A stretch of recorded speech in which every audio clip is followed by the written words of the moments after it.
Sir, आज का जो प्रोग्राम हुआ अपना आज यहाँ मुंबई में हज हाउस में,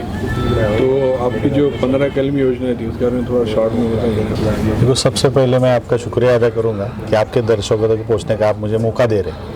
ये जो अपनी तंजीम है महा माइनॉरिटी एनजीओ फॉर MMNF, ये अल्पसंख्यक की तरक्की के लिए बनी है और अल्पसंख्यक तरक्की के लिए सरकार का एक पंतप्रधान 15 कलमी कार्यक्रम है, लेकिन उसको कोई अपनाता नहीं है, उसको कोई दोहराता नहीं है। इसी तर्ज पर हमने MMNF का 15 मिशन पॉइंट प्रोग्राम बनाया है और हमने अल्पसंख्यक का महाराष्ट्र स्टेट के डेवलपमेंट के लिए 15 कलमी और एक रोड मैप बनाया है। हमने ये 15 कलमों को लेकर हमारे दो सरकार का एक और हमारे 2 मिशन सा भी 2 प्लान्स हमारे रेडी है और इनके ज़रिए ज़रूर अल्पसंख्यक समाज में तरक्की आएगी, ऐसा हमारा एक इरादा है। अच्छा, NGOs और उसके बाद में जो गवर्नमेंट है तो उसके बीच में का जो वक्त रहता है या काम रहता है वो आप किस तरह से करते हैं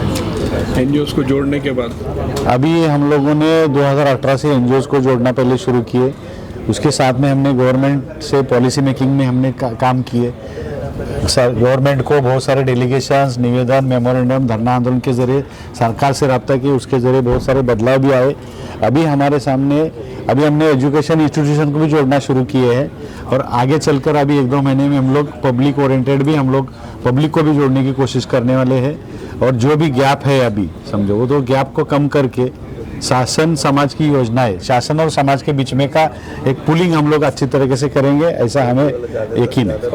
प्री स्कूल की कंसेप्ट क्या है आपकी अभी महाराष्ट्र? हमारी जो प्री स्कूल की अभी जो कंसेप्ट है ना, देखो हमारा तो दीन तो हम लोग छोड़ नहीं सकते, लेकिन दीनी स्कूल के नाम पर जो कुछ हो रहा है अभी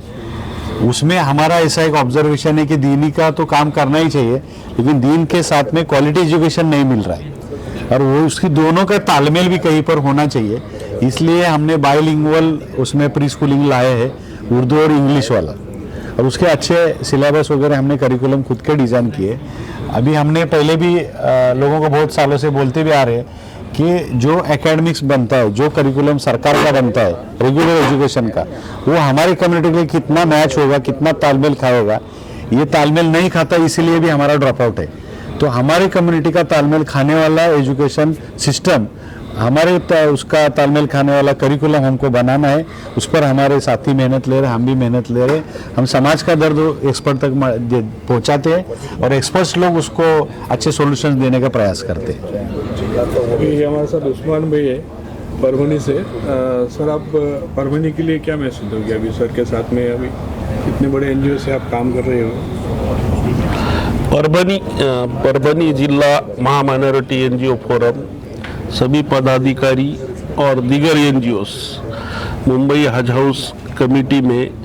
जो 2 दिन का राज्य स्तरीय NGO कॉन्फ्रेंस अल्पसंख्यक विकास परिषद आयोजित किया था, इसमें सबने सहभाग लिया और सहभाग लेके यही बात सामने आई कि शासन केंद्र तथा राज्य स्तर पर अल्पसंख्यक विकास विभाग के जरिए से जिस तरीके से अल्पसंख्यक के विकास के लिए रोड मैप ब्लूप्रिंट होना चाहिए, उस तरीके से अमलबजावनी जमीनी स्तर पर नहीं है। शासन फंडिंग अलॉटमेंट करता है, पर देखा जाए तो शासन का अर्थसंकल्प 7.5 लाख करोड़ का और अल्पसंख्यक पे खर्च कर रहे हैं, 1% भी खर्च नहीं कर रहे। तो इसी तरह से हमारे संस्थापक अध्यक्ष जाकिर सिकलगर और उनकी टीम ने कि भाई ये निर्दर्शन में आया कि अल्पसंख्यक के जो योजना है वो प्रभावी अमलबजावनी नहीं है, और नहीं है तो उसमें क्या उसके त्रुटियां है, खामियां है, इस पर चर्चा हुई, मंथन हुई और शासन ने अपने अर्थसंकल्प में माइनॉरिटीज को कम से कम 10% फंड देना चाहिए। 10% छोड़ो, कम से कम 5% भी इन्होंने दिए तो वो बजट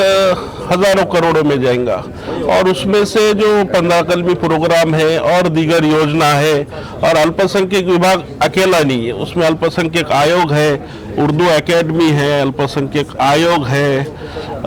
हज कमेटी है, ये दीगर तंजीम, और ये ऐसे है कि ये महाराष्ट्र लेवल पर इनको एक मौलाना आज़ाद मंडल है, ये संस्थाओं से